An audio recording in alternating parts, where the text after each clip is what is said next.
welcome to Kaijutopia. I'm Tom, and I'm gonna take a sip of my coffee. Oh yeah, that's good. We are less than a week away from Godzilla x Kong: The New Empire, the next chapter in the Monsterverse cinematic universe. I'm pretty excited for a number of reasons. First and foremost, and I'm sure I'm going to repeat this throughout this here unplanned stream, this Friday, March 29th, is my birthday, so I get to share my birthday with these guys right here, Godzilla and Kong, and it's going to be so much fun. So yeah, you know, what a wonderful gift. I remember a couple years back, Godzilla vs. Kong was, because it kept having its release dates changed, due to COVID, the pandemic, messing everything up and all that. And they they originally had like Godzilla vs. Kong planning to release on my birthday, and then it didn't. They pushed it like 2 weeks, which I believe is April 12th, which is my wife's birthday. So it was really funny, and now of course it's the sequel. Godzilla x Kong is now coming out on yours truly's birthday, and it's gonna be a lot of fun. Mittens Cat Underlord, good to see you, my friend. How have you been? I feel like we haven't chatted in like a long time, but it's good to see you. Thanks for coming, and I appreciate it. Happy birthday. Yeah, thank you so much. It's really, it's quite, I remember, waiting for your birthday kind of felt like a big event. It took forever, but then nowadays, I feel like I just blink, and it's like, oh, it's my birthday, cool. And it takes me a moment to figure out, oh, how old am I? what new number am I gonna become? I don't, I'm gonna become 37. I know I might not look the part, but yeah, I'm on my way to the big 40 here in a couple years. It's gonna be great. I'm doing great, Mittens. Happy that you're doing really good. Yeah, just thought, hey, why not? Let's just have a stream. Let's just all get together and talk about Godzilla x Kong before we, of course, all see it. I have not seen it. I've been avoiding spoilers like the plague. Even though it's kind of hard because given, your social media presence and all, you kind of see things you don't want to see, but it's kind of to be expected. I've reached a point where even if I see something that, oh man, I really would have wanted to see that for the first time on the big screen, it doesn't really change just how amazing it still is to finally see it on the big screen. So long as, you get to see the movie as it's designed, as it's meant to be seen and appreciated, in a theater with a nice big screen and great surround sound and such, it's all good. That's the plan. This movie, I didn't really like make a solid like point by point bullet point on what to talk about. So I thought whatever comes to mind, we're just gonna go for it, right? So what are your expectations for this movie? Like, are we, we live in a world now where Godzilla is an Oscar-winning series. Godzilla Minus One won Best Visual Effects at the Academy Awards not too long ago. It also has been sweeping the awards around the globe. I mean, last I checked, I think it's won over 70 awards. I might be off by a couple here, but maybe I added a couple. Maybe not, but the point is it swept the Japanese Academy Awards. It won Best Picture. I kind of feel like Godzilla Minus One should have been nominated for a Best Picture for our Academy Awards because it was that great. But it's fine that it wasn't. It's cool. Maybe next time. But yeah, I'm only bringing this up because now it's like this sort of, now that Godzilla is moving away from becoming kind of like a niche kind of intellectual property character series. It's beginning to become a bit more mainstream. It's beginning to attract people that might not, be even, they probably have never even seen a Godzilla movie until, hey, my best friend, my buddy, my coworker recommended this Godzilla -1 movie. I checked it out. It was amazing. Hey, look, there's another Godzilla movie coming out here, and he's like fighting Kong. What? Just people that, and there's nothing wrong with this, who like don't identify as being Godzilla fans. They just like to go to the movies and watch something cool or something that's thought-provoking or pure adrenaline fuel entertainment. Who knows? But now that Godzilla's moving, up in the world, I guess. I mean, it took 70 years for the rest of the world to finally catch up to discovering what we've known all along, that Godzilla is amazing. It kind of does make me wonder, will there be some sort of like misconception that Godzilla X Kong: The New Empire is meant to be something like Godzilla -1? Will Godzilla -1's success and the fact that it's a fairly serious film with a serious storyline, very mature characters, all of whom are relatable, will that like set the bar high in a way that makes us feel like, if nothing else tries to be like Godzilla -1, what's the point? So I'm trying to play Ghidorah advocate here, because for me, there's Godzilla. What makes Godzilla special is the fact that he appeals to such a large array of people. Like, everyone has their own Godzilla, everyone has their own favorite Godzilla movie, and Godzilla can be both serious and silly at the same time. It's okay that there's a movie like Godzilla -1. It's one of my favorites. It's probably the best Godzilla film ever made. And it's also okay for there to be a fun, action-packed, just pure entertainment-driven Godzilla flick, which I'm fully expecting Godzilla X Kong to be. Godzilla vs. Kong was great. I enjoy it. I've seen it a million times, mainly because my son is a huge Kong fan and I'm a Godzilla simp, so it's how we bond, right? And then, of course, reenacting Godzilla vs. Kong's, legendary fights.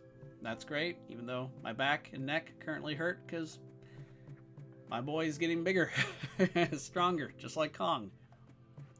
So, I think this movie, it's gonna surprise us. It has a lot of I think it's gonna have a lot of twists and turns that we're not expecting.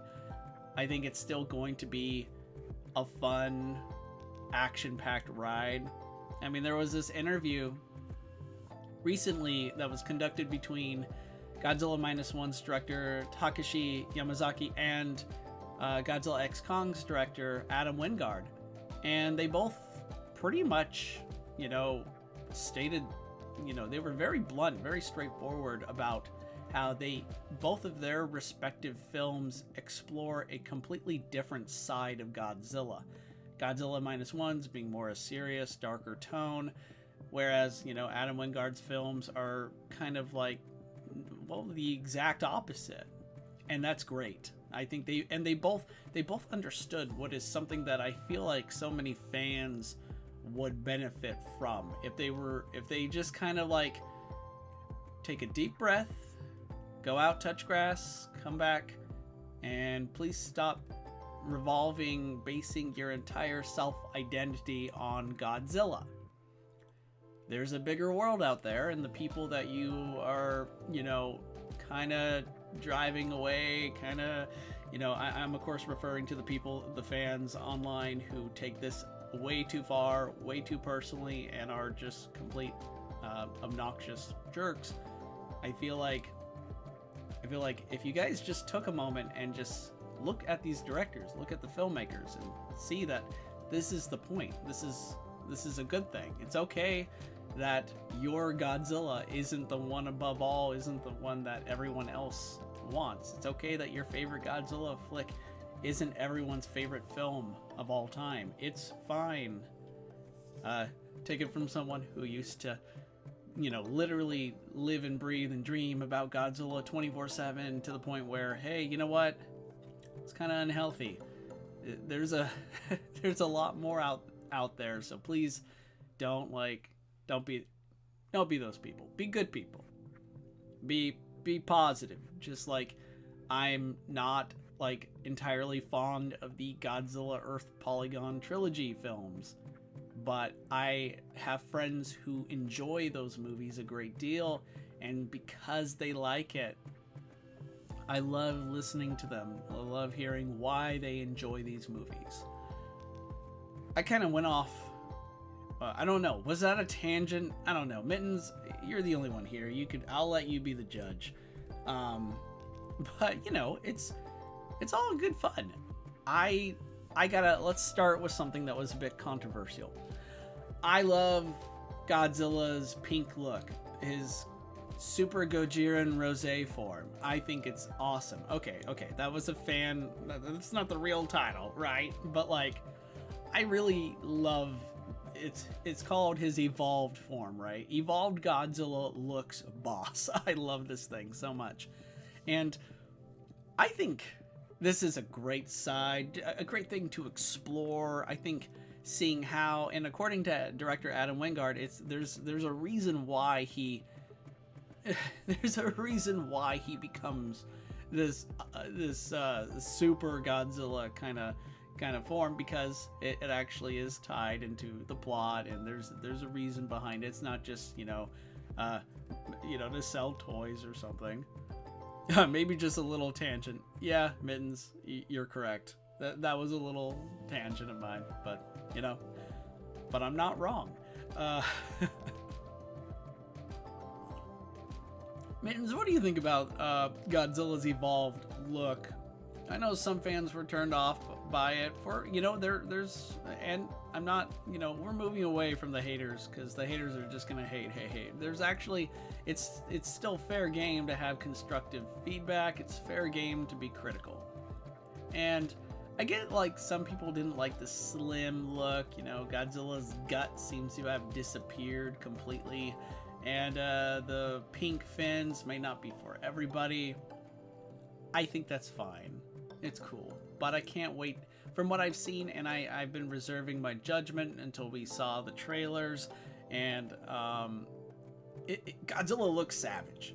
I think he makes pink look cool. Pink was already cool, but now it's even better. Honestly,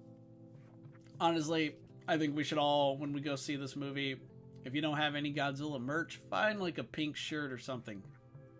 Represent, Godzilla Kaiju Monsters is back. Yes, I see you were here earlier before I started. Good to have you back. Thank you for being here. Yeah, we're currently talking about Godzilla's evolved form. Obviously, y'all know I'm into power rankings, fantasy fights. What does this do about Godzilla's power level? Okay. It's going to be over 9,000. Okay, moving on. I really dig the elbow spikes. I like how we see some spikes kind of beginning to stick out around Godzilla's face, and when his atomic breath, his power begins to surge, it's this really cool kinetic pink glow. It just looks awesome. I also like I like how we kind of do see when he's not powering up. There's been concept art and some footage that shows that you could see veins, just surging underneath, inside his fins, and it just looks cool. They look jagged, sharp too. He's purposely evolved into a more battle driven form, one that's supposed to be able to increase his speed, his strength. This Godzilla is kind of like what happens when Godzilla finally takes his gloves off and goes all out. Of course, why hasn't he done this yet? Well, he had to level up a lot. A lot of people forget this Godzilla has Like in almost every subsequent Monsterverse appearance he's made, he's gone through like multiple power-ups. Godzilla King of the Monsters, Godzilla went through like 3 power-ups. Not many of you, maybe you don't know that. But the first power-up is due to Serizawa's nuclear cocktail, you know, his sacrifice, blowing up a nuclear bomb in Godzilla's face. That made Godzilla supercharged. It also kind of turned him into a ticking time bomb. The second power-up was due to Mothra's sacrifice and how it helped him become Burning Godzilla. And the third, the one that, you know, maybe I'm just making things up, but after Burning Godzilla stomped a sizzling hole into Ghidorah's chest, Ghidorah blew up in this blinding, Boston-leveling yellow explosion, which suddenly turned into an implosion. And at the very center of that was Godzilla, no longer in his burning state. I think Godzilla absorbed Ghidorah's energy, and Ghidorah in that movie also went into he also had a power up. He absorbed the Boston electrical grid. So yeah, lots of energy, lots of power up. It's why I think Godzilla was more than a match for Kong if he wanted to go all out. Cool beans. Speaking of Kong, Kong looks like he hasn't received the Godzilla bump, the Godzilla power up boost, but he is receiving this Beast Glove. The Beast Glove seems to amplify his punches, his strengths, along with providing an electrical jolt of some kind. It's kind of a nice, it looks like a nice homage to Kong's, you know, electrical powers from the Toho original King Kong vs. Godzilla flick. I make stop motion films. If this is your first time seeing me, I make a lot of fun kaiju stop motion animations, and every time Kong shows up, he pretty much is like Thor. He brings the thunder, the lightning. But, you know, what happens to Kong's cool axe? Well, this is where we're going to go quickly into theory time. Wild mass guessing.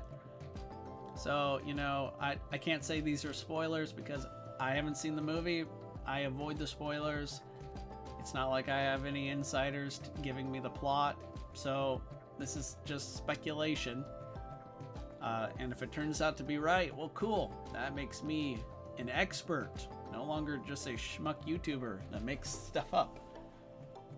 I think Kong picks a fight with Scar King's ultimate weapon, who is no longer a secret, mind you, and said mighty giant ice-breathing titan, well, takes out his axe. I think, of course I'm talking about Shimo, right? Shimo, that's the other titan, the not so pink elephant in the room that has already developed quite a fan following, I must say.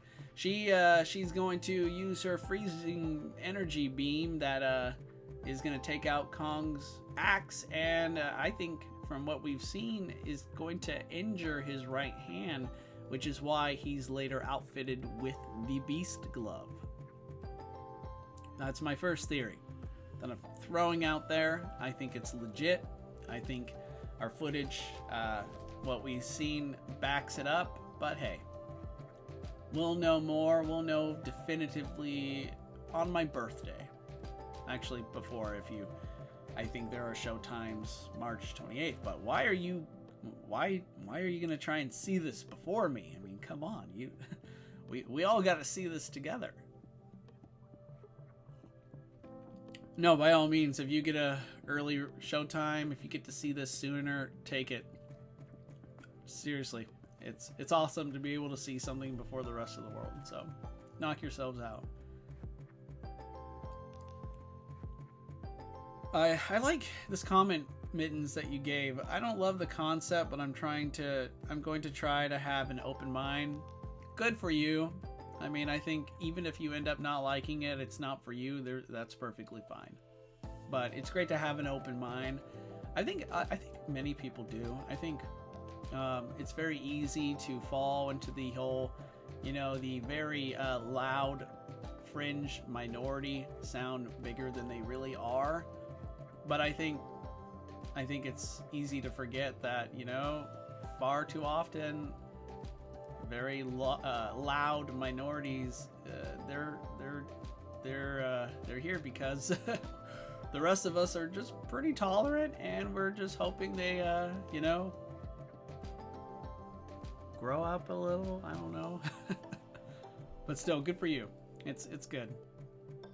I really can't wait to see Godzilla and Kong in action, especially when they face their evil opposites. I mean, we're getting some.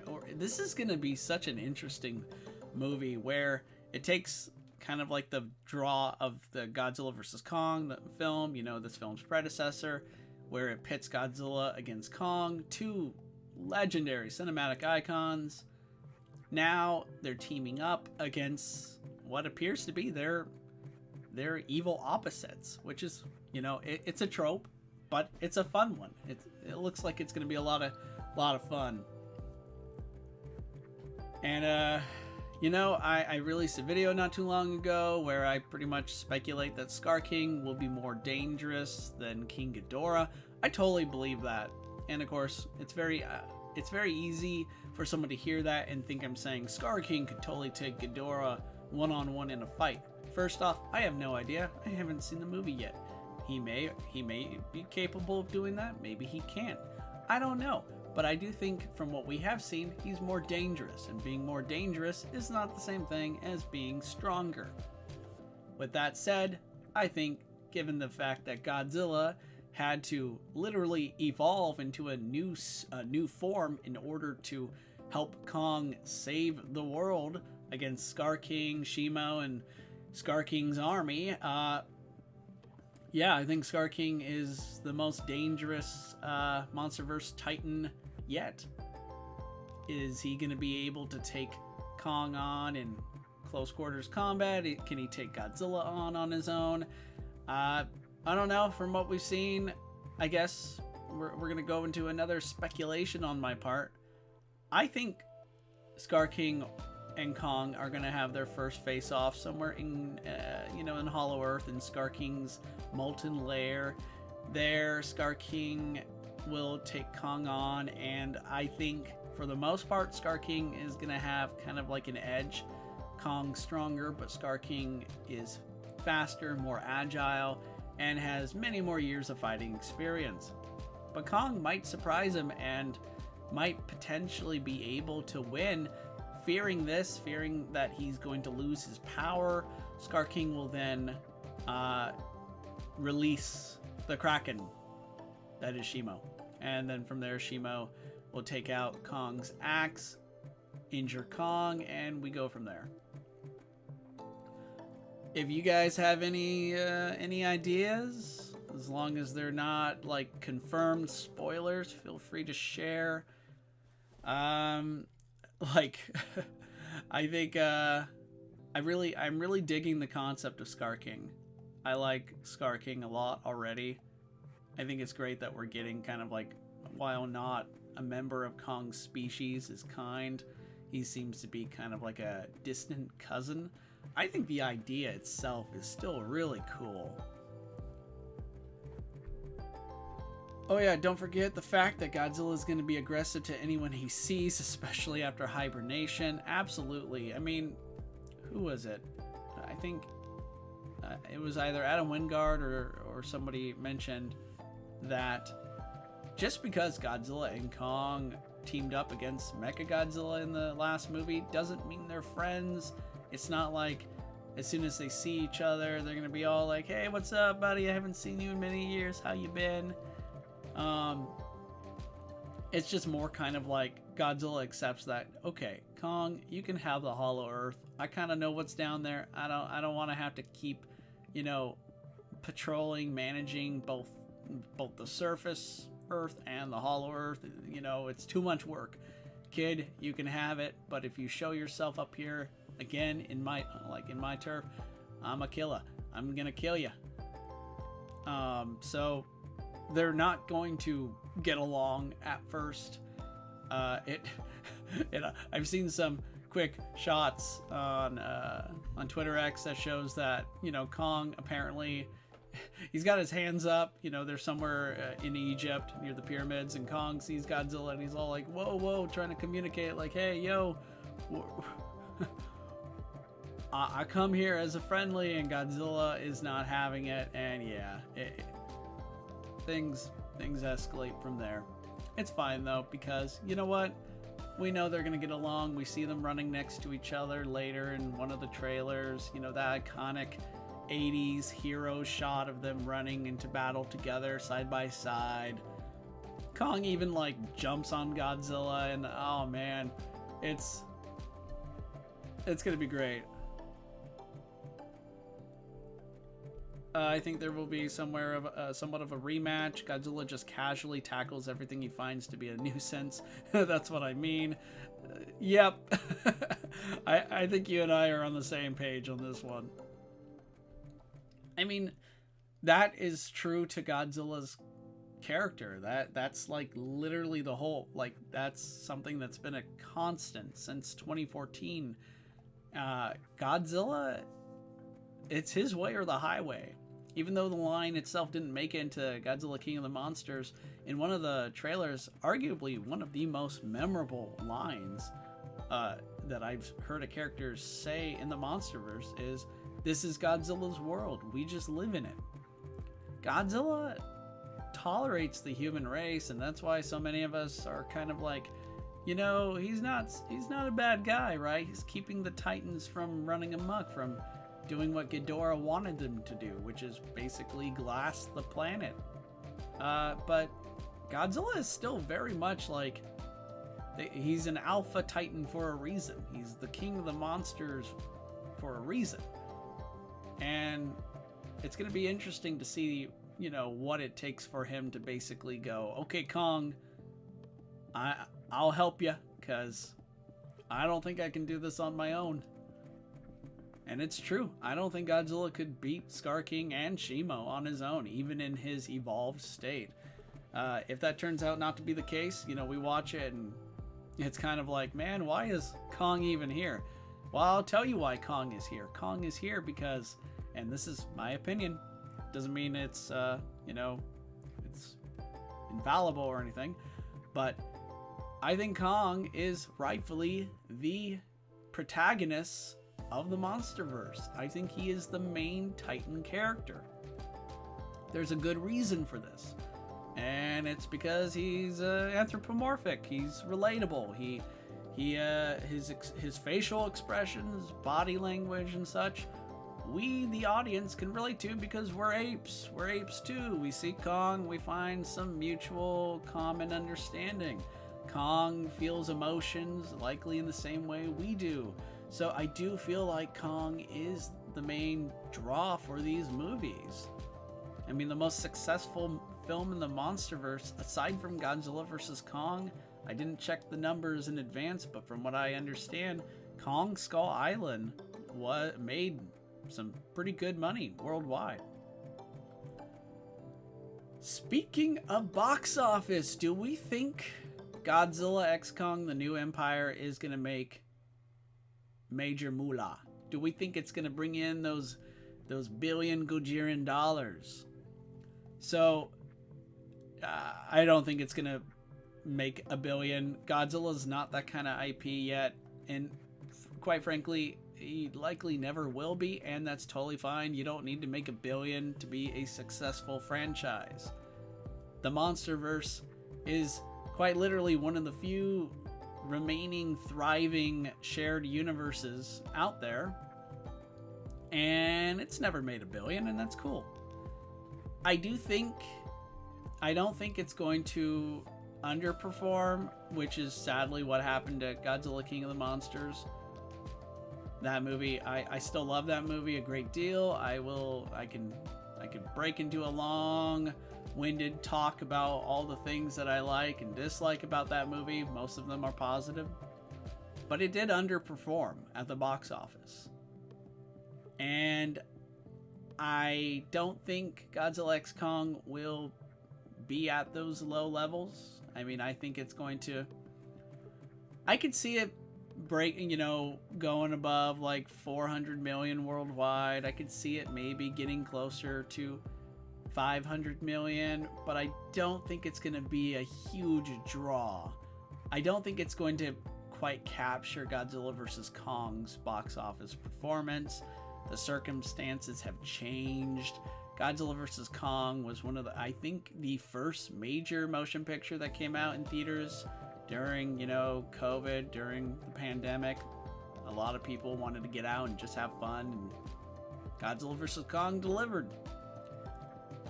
I don't think it'll make several hundred million. I could be wrong. It's possible that good word of mouth might, if this movie turns out to be so much fun and just a great time, I could see it maybe picking up steam later in the second or third week. But you got to understand that by the second week, usually most of these movies fall by like 67%. And at that point, we'll know, within a couple weeks where we can expect this to end up at. So I'm predicting, I'm just going to be nice. I think it's going to make a little over 500 million worldwide. But I'm by no means an expert. These are just my 2 cents. If Legendary gets the rights to Gigan, Destroyer, or Space Godzilla, they will probably make that big fat stacks of billions. If only. Funny enough, depending on how, such a hypothetical film could be promoted, I could see a lot of people just getting just the thought of Godzilla fighting a space Godzilla. Remember, most people, the vast majority of the human race, they don't know that Space Godzilla is a thing. So they might just think this is so hilarious. I got to see it with my own eyes, but we'll see. But yeah, probably around 500 million. I'm gonna go for. I'm hoping it's more. I mean, it would be great if we get north of 600 million. I know, unfortunately, money talks. So I read recently that Adam Wingard has plans for a third Godzilla Kong movie. Okay, a third Monsterverse film directed by him. Not sure if it means it's Godzilla and Kong again, but I don't see why they wouldn't, because that just maximizes its profit value. It makes sense to make another Godzilla Kong movie, from here on out. I do think it would be great to have more solo Monsterverse films as well, but these movies are expensive to make, and it's probably too much to ask to expect to see the Marvel treatment, which even Marvel, Disney, they're rolling back on. They're not trying to release a billion Marvel projects every year now, because that wasn't working and it blew up in their face. So I don't think the Monsterverse needs to do that, but I do think the Monsterverse needs to expand, and it's been doing so. I made a video a couple months ago talking about how I think Monarch Legacy of Monsters changes everything. It's this Apple TV Plus show. I loved it. It's great. Maybe eventually I'll go through the entire first season and do a video just talking about its pros and cons. What's the story about, and it's definitely one of my favorite additions to the Monsterverse by far. But I think this is a good sign. This shows that the Monsterverse is picking up steam. It's expanding, and it does make sense to suddenly go into the streaming sphere, because while streaming itself is kind of like a mixed bag as far as profit margins go, it could still be a huge game changer for maybe not a thriving franchise, but it definitely can help turn a franchise into the talk of the town. It could actually seriously bring new people into the fold. And that's the only way the Monsterverse is going to survive for us to see future installments. And honestly, I'm shocked that the Monsterverse is still here. I kind of thought Godzilla vs. Kong was going to be the final chapter, but here we are, and I'm all for it. I'm a Monsterverse simp. I'm not going to deny it. I love these movies. I'm a huge fan of Godzilla. You know, pretty much every Godzilla movie I support and accept and love for what they are. And I think the Monsterverse has done wonders for the character. And I think it's exciting that we might see another one after this. That's great. And if Adam Wingard is chosen to direct and wants to do another one, great. Go for it. I know what to expect. He's clearly, a talented filmmaker. There's so much about Godzilla vs. Kong that I can say that didn't quite work out for me, but there's still a lot of good things that I think demonstrates his capabilities as a director, as a visionary, that I'm on board with.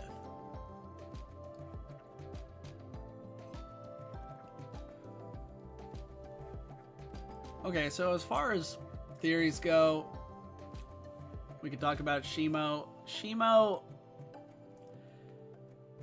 sounds like she is not only capable of freezing the planet if left unchecked, but it sounds like she's also the first Titan. So who knows what that means? I mean, is she Godzilla's being the first Titan? I don't even know if that's like an official thing. Again, something I read, I think on one of the toys or whatever, toy releases, because toy companies tend to always spoil everything, but it's not a spoiler anymore if it's basically promoted. But Shimo, if she is the first Titan, that would make her Godzilla's distant relative. So it's kind of funny that, they're gonna fight. And if you watch closely in the most recent trailer, right before Shimo blasts Kong with her ice breath, you can see that she's being shackled. It's not like she's allowed to free come and go as she pleases. This makes me think Scar King, of course, is using her, keeping her as maybe not a hostage per se, but definitely using her to continue to expand his power, all to create his new empire. I guess my speculation here is, will it end in her sad demise? Are we going to at first think that she's the scariest thing in the universe, but then slowly over time kind of begin to realize, it's not her fault. Scar King's forcing her to do this. And will that make us more sympathetic towards her? I mean, I have no doubt that we're going to be given every reason to hate Scar King. Good. Awesome. Yeah, I'm totally on board. But Shimo, it's a little different. And the question then becomes, oh dear, is she gonna die? Is Scar King gonna die? Are the heroes gonna win? Or is this movie gonna end on a very sad, oh man, Godzilla and Kong are down. Their fates are left, open-ended. But oh man, the new empire has begun, which would be an insane way to end your movie. And I'm not against it, but I'm also kind of like, okay, we don't know for sure if this is gonna, if we're gonna get another movie. So, please, I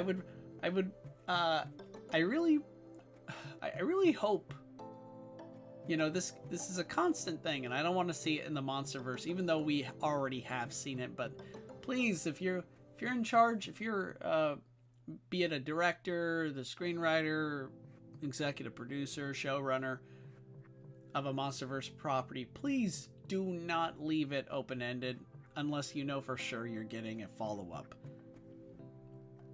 The Netflix animated show Skull Island, another show that I really love. I know it's not for everybody, but I enjoyed it. It ended on a cliffhanger, and I hated that part. I just did not like it. Because it's not fair to the characters, it's not fair to the viewers, it's not fair because we've invested so much time into these characters, and we really, I feel like the characters deserve to have a sense of closure. It doesn't mean I don't want to see them again. I would love to, but just throwing that out there. So, but returning to the original thing I was going at, let's say it's not a, evil wins ending, but what if, we're all kind of okay, not we're all, speaking for myself. Something tells me we're gonna hate Scar King so much that when he finally bites the bullet, and be it Kong or Godzilla takes him down, or both, who knows, maybe they take turns, we're gonna be cheering. Like, yeah, take him down. You deserve it. But what if the same happens to Shimo? I kind of feel like we're going to be all like, oh no. No. It's not her fault. Or who knows, maybe she survives and becomes a potential ally in the future. I'm all for that.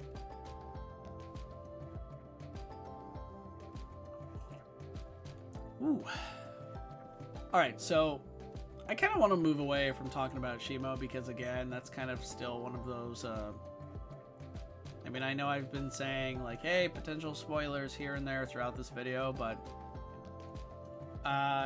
it's still too much wild mass guessing even for me, even though I think it's fun to speculate. I'm going to keep, now that I've said that, I'm going to continue to speculate. But there is another potential Titan that we're going to end up seeing in this movie. And it has been left kind of left to interpretation, a little vague. But we all kind of believe, right, that we're going to end up seeing the return of Mothra, right? I mean, Mothra is totally coming back, right? I would say yes. I think she's going to show up in this. I think she is going to have a strong association with the human cast, with the characters, and I think she'll not only return, but I think she'll play a prominent role in excuse me, bad time to cough. I think Mothra will bring Godzilla and Kong together. That's what I'm throwing out there. I think that we're going to see that. I think we're going to see Mothra return in all her glory. It's been too long. It's time she comes back. And she's going to be the reason why Godzilla and Kong put aside their differences and, save the world. I hope we don't see her die again. I know Mothra dying is kind of it's kind of become a common, it's kind of like a trope in itself at this point. I mean, in almost every movie she's appeared in, Mothra or a Mothra bites the dust. So it would be nice if she stopped dying. I mean, just for one movie, right? I mean, it's not the same, I guess, for Mothra, the whole dying thing. She typically is reincarnated. She comes back in one way or another, but man, let me tell you, I'm kind of hoping she kind of takes on a more mentor-ish kind of leadership role here. She's the one holding the fort, keeping the major players, the major forces for good together, and because there's a lot happening here, and I'm kind of hoping we learn this film expands more on the Monsterverse mythology. I feel like, look, I'm gonna just, this might be a hard right here, but even though my man Bernie Hayes he's quickly becoming one of my favorite characters in the Monsterverse, it's kind of rough that one of my favorite characters is a conspiracy theorist, and I'm not really fond of conspiracy theorists. especially real world conspiracy theories. But then again, this isn't real world. This is a work of fiction. And sadly, for whatever reason, it kind of looks like Godzilla and well, it kind of looks like in a world with Godzilla and Kong, conspiracy theories, they're kind of a thing. There's kind of legitimacy behind them. But I do think with Bernie, it's gonna be an interesting thing, because through him and other characters in the previous film, we learned about Hollow Earth. What an interesting concept. I think it was a great addition. It was a great like storytelling, and you know, it was great for the narrative to bring that into the Monsterverse lore. And from there, you can even expand at that point. It's just, as far as when it comes to thinking about where to take the series in the next direction, I gotta give it to the writers. I gotta give it to the major players that there's a reason why the Monsterverse is still alive. It's still evolving. It's thriving, and I think it's largely due to the fact that we're seeing concepts like the Hollow Earth come into play, and now we're seeing an evil Kong like Scar King amassing a Titan army. What are we gonna see next after this? And I feel like if we look into I'm trying to remember off the top of my head, if anyone has ever read the novelization of the Godzilla vs. Kong book, it does talk about an evil Gojira. The name escapes me. I was gonna do a video about it, but then, you know, I wasn't quite confident in it. I really want to batten down the hatches. I want to make this so much better, and I'm still working on it.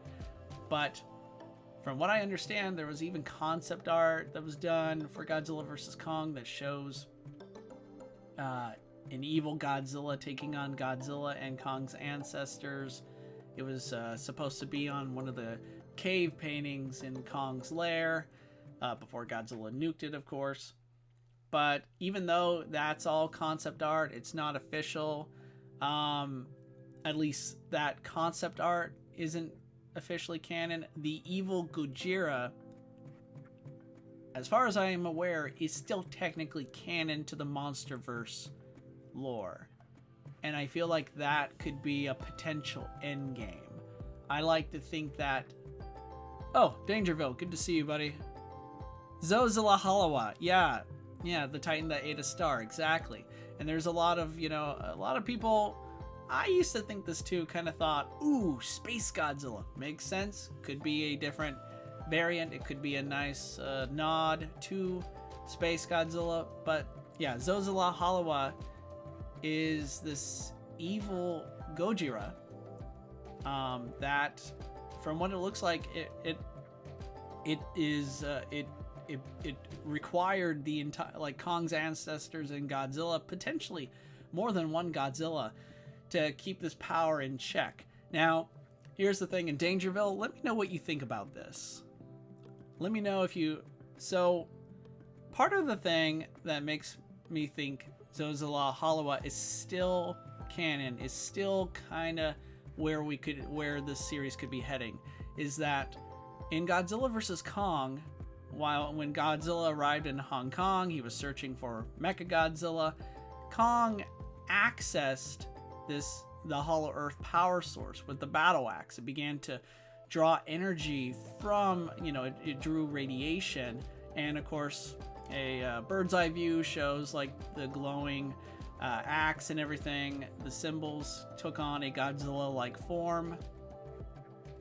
You might know what I'm talking about. And what I think that, why did this freak Godzilla out so much? Later, we saw Godzilla be able, when he took things seriously, Kong, even with a battle axe, well, he was still out of his league, so why did Godzilla freak out and literally blast a hole to the center of the earth, right? Which then made it easier for Kong to come up to him. I don't think Godzilla feared Kong in the same way that in the way that we were originally led to believe. I mean, I get it. Kong now has like a Titan weapon of mass destruction. He is a threat to Godzilla, but I don't think that's the reason why Godzilla wanted him to come to him. I don't think it's because he thought Kong was a huge existential threat to him. I think Godzilla feared the fact that Kong was on the cusp of releasing Godzilla Halawa. I think the evil Gojira is still somewhere in the Hollow Earth. I think he is the source of Hollow Earth energy itself. And Godzilla feared that Kong, this you know, he's kind of the new kid on the block. You know, he feared that this new Titan was about to release the most dangerous being in the universe. So that's my theory. It's my fan theory. Throwing it out there. I think Godzilla Halawa is still a thing, and I think he is basically kind of what Burning Godzilla's state was, just a more less unstable, more refined. I mean, you might as well call it a Super Godzilla, if anything. And I think, I hope the end game for the Monsterverse is that we're going to see Godzilla, we're going to see Kong, and, you know, we're going to see Mothra, we're going to see Rodan, we're going to see all the Titans come together in order to contain this evil Gojira. And possibly more. Who knows? Let's see. Yeah, so Dangerville brought this up. He said, the Hollow Earth looks beautiful from all the clips we've seen. Can't wait to see it in IMAX. Hollow Earth most certainly does look incredible. In fact, this film, one thing that's become a staple in the Monsterverse is the cinematography. Everything just looks so amazing. And part of the reason why I'm so excited about this is that the Hollow Earth it's like, it's full of opportunity. We're gonna see so many new Titans. I think we even see Kong in one of the trailers being chased by a pack of giant Titan wolves or jackals or something. I mean, I forget their official name. I saw it on a TV box set somewhere, but we'll get there somewhere. I think, you know, we're going to see so many new Titans, so many new monsters in the years to come. And especially if we get Monarch Legacy of Monsters to have a season 2. I'm hoping we do. I'm kind of hoping we see a couple characters from Monarch pop up in this movie. Not sure if we do. But we'll find out. Like, oh gosh. Let's see what else. Clearly I need more caffeine. I thought I was onto something, but I really do love, I would love there to be an entire Monarch Legacy of Monsters season devoted to Hollow Earth, just to explore it. But something tells me if there is a season 2, and I hope there is, we're going to be exploring more of Skull Island, because that's the cliffhanger, that's how season 1 ends, which is cool because I think a huge mistake is removing Skull Island from the board. I hope we see it return again in the future. I can't take credit for this. This is kind of something that I feel like is a colloquial kind of fan, you know, not theory, but just something we all would love to see because it makes perfect sense.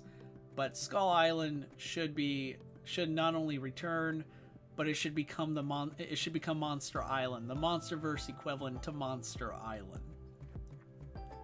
Dangerville said, we theorized that Godzilla destroyed that temple because it housed an armory of weapons made from pieces of Godzilla's ancestors, bones, and dorsal plates. He just wanted his brothers to finally rest. Ah, you know what? That's most likely the case. But here's hoping, man. Here's hoping there's another. I mean, this isn't just, it's not mutually exclusive to Godzilla Halawa. We never know, right? But yeah, that does make sense. Godzilla's pretty much pissed, like, how dare you activate the very thing that brought so much harm and pain and suffering to my kind.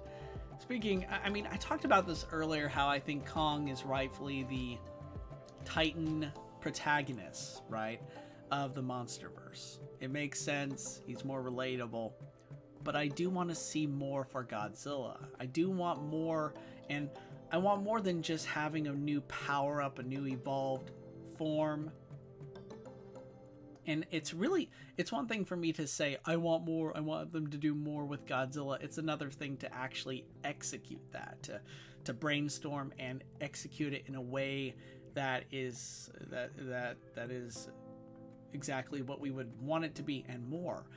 I want to see them kind of tackle the fact that, you know what, Kong is, you know, up till now, we thought he would be the last member of his kind. That made him tragic. Now it looks like he's kind of destined to become like a dad, right? Son of Kong, from what we've seen in the trailers. But what about Godzilla?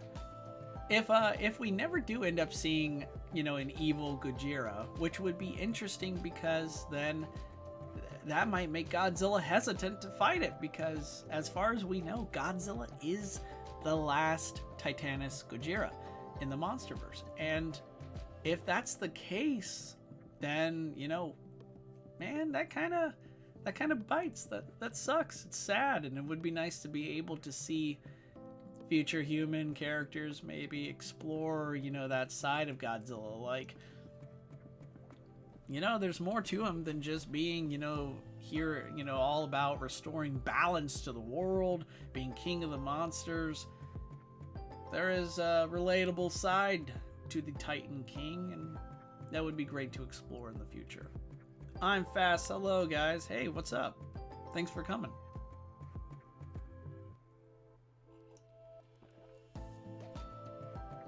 Oh yeah, definitely more coffee.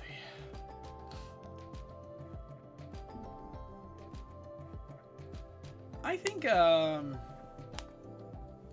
let's see. One thing I'm very curious about is kind of what they're going to do with the Hollow Earth crystals we've seen. We've seen multiple different, maybe not different kinds of crystals in the trailers, but they all seem to, you know, they all have different colors, they all glow differently. So I kind of wonder if they play a role in not only Godzilla's evolved state, but are we going to actually end up seeing, are we going to see an explanation, possibly a source behind that? Like, what's the origin of these? Why do they work the way they do? Where do they come from? What role do they play? And obviously, why does this somehow point us in the direction of Space Godzilla? Sorry, I couldn't resist. I am a huge Space Godzilla nerd. I want to see Space Godzilla. Maybe not in the Monsterverse, I admit, but I do want to see Space Godzilla return. It's been far too long. We've seen him just dominating in not only video games, but in the comic realm. Matt Frank's Godzilla, Space Godzilla comic came out last year, and it was great. Absolutely love that. I'm going to be doing a breakdown review of that, hopefully within the next month. But there's just so much potential for Space Godzilla. I mean, it just would be so cool if he showed up. But what does it mean then? What's the point of the crystals? What role do they not only play in this movie, but are they going to like actually have huge, are they going to significantly alter future storylines, future installments in the Monsterverse? Time will only tell. But I'm definitely very interested to see what new things are introduced. Because it's not like, you know, when Godzilla 2014, again, one of my all-time favorite Godzilla movies, it's not like when that movie first came out, they had like, they knew, oh yeah, we're gonna be making, you know, we're still gonna be making Godzilla Kong movies in 2024, like 10 years from now or something. They didn't have like a huge 10-year plan or anything, which is fine. It's good to they probably thought they were only going to get like maybe a couple films before we reach, you know, Godzilla versus Kong. But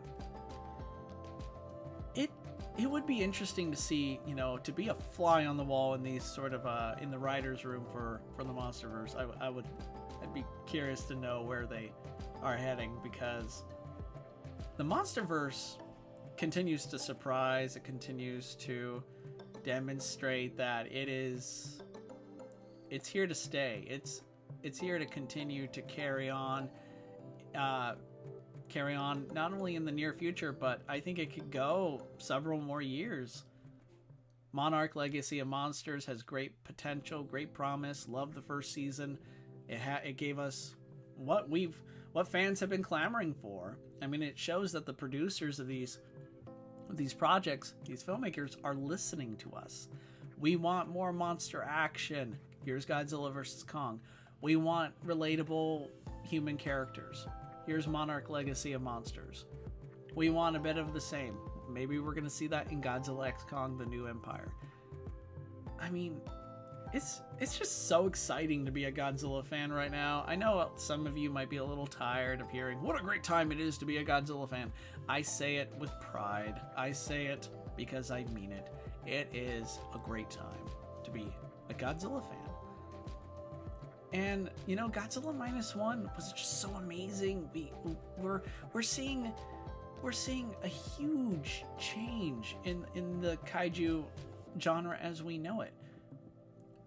We could leave, for now, like, we could leave this serious, awesome Godzilla flicks to, you know, Toho. Let Toho produce the next Godzilla -1. And if the Monsterverse wants to eventually give us a more serious Godzilla 2014-like film in the future, all the more power to them. Let's see the return of Gareth Edwards. Give him another Godzilla movie. I'm down.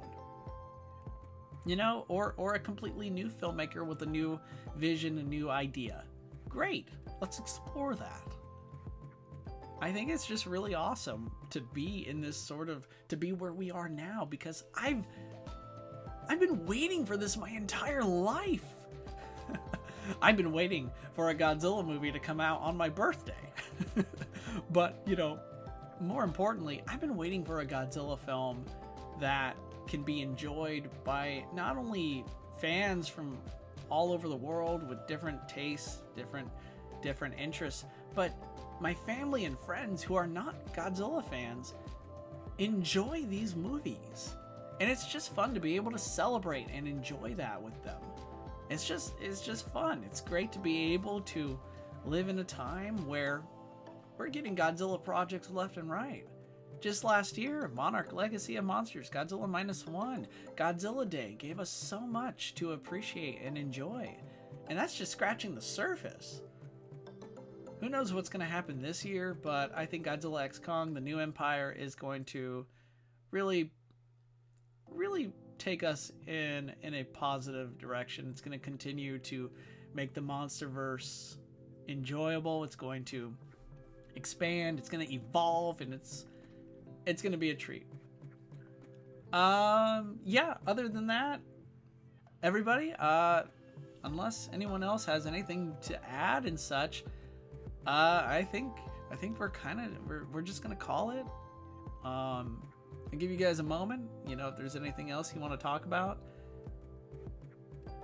I'm fast mentioned. What if I think this is regarding Godzilla's evolved state. What if it's because he's getting ready for the Shimo battle? Most likely the case. It would be interesting if we get to see a skirmish between Godzilla pre-evolved state versus Shimo that shows why he needs to evolve, because if he doesn't, he's going to get his butt kicked. Who knows? Also, oh shoot, before I close, I'm currently working on a Godzilla x Kong The Hunt review, the graphic novel that came out. It's going to come out soon, hardcover, paperback, but, you know, I've had access to its digital release. It's a great graphic novel. It takes place right before this movie. I want to cover it soon. It's really cool, and it definitely ends in a way where we're going to see what I think the beginning of Godzilla X Kong is going to be.